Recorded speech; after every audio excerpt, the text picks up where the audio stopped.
Top story, the world mourning the loss of an icon. There are live pictures now outside the scene. This is the scene outside Nelson Mandela's home. Hundreds paying tribute to the leader who lost his life yesterday. He inspired so much hope.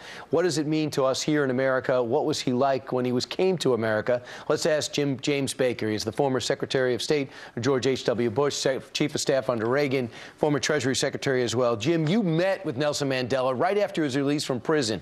Who was the Mandela that you got a chance to talk to?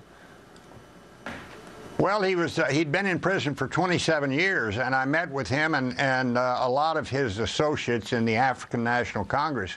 What was interesting to me about that meeting is nobody else on his side said one word. It was quite clear who was in charge, even though he'd only gotten out of prison maybe 3 or 4 weeks before.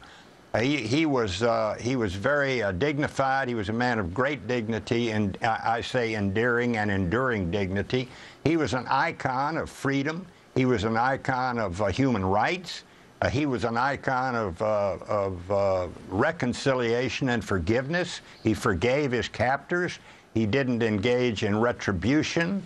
Unlike so many African leaders who, once they get power, they want to keep it for life, he voluntarily stepped down after a few years in power. And Jim, the other thing is, as I should say, Mr. Secretary, is that he was a guy that was critical of the U.S. in the past, and we were looking at the world in black and white in communist and non-communist terms at the time in the middle of the Cold War. Right. How did we view him originally, and how do we change our view? Well, we saw him as a revolutionary, which is what he was. And, of course, the policy back in those days was to work to try and bring about change in South Africa, to work with the apartheid government, not to sanction them or to ignore them.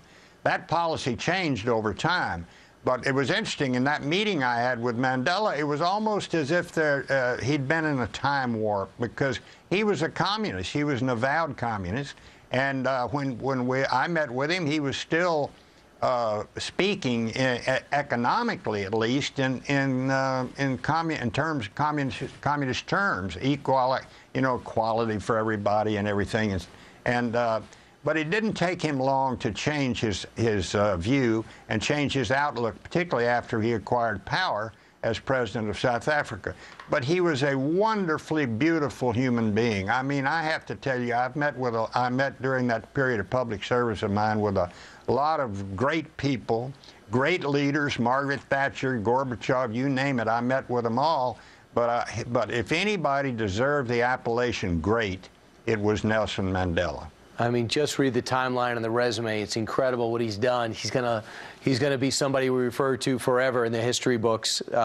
And you were there. Absolutely. Right. Absolutely. James Baker, hey, thanks so much for your service to our country. Always great to talk to you. And thanks for putting his life in perspective from your view. Thank you, Jim Baker.